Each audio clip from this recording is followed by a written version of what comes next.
الحمد للہ وحدہ والصلاة والسلام علی من لا نبی بعدہ۔ معزز سامعین کرام، اللہ تبارک و تعالی جل جلالہ نے تمام انسانوں کو اپنی عبادت کے لیے پیدا کیے ہیں، اور ایک دن ان سب انسانوں نے مرنا ہے۔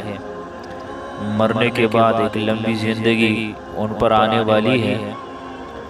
لیکن یاد رکھیے انسان جب اس دنیا سے آخرت کی طرف منتقل ہوتا ہو تو اس انتقال کو، جس کو ہم موت سے تعبیر کرتے ہیں، انسان پر ایک حالت آ جاتی ہے جس کو حالت نزع کہتے ہیں، یعنی جب فرشتے اس کی روح کو کھینچ کر نکال دیتے ہیں۔ یہ انتہائی تکلیف کا وقت ہوتا ہے، یہاں تک کہ بعض حدیث میں اس کی تشبیہ اس کے ساتھ دی گئی ہے کہ ایک جگہ پر خاردار ایک چیز ہو، اور اس کو خاردار چیز کو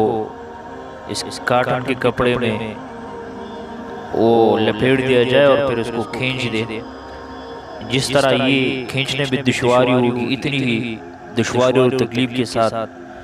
انسان کو موت واقع ہو جاتی ہے۔ آپ کو وہ عمل سکھا دیتا ہو کہ اگر کسی آدمی کے نزع کا عالم ہو تو اس پر سورۃ الناس پڑھے تو انشاءاللہ تبارک و تعالی اس کی موت آسان ہوگی۔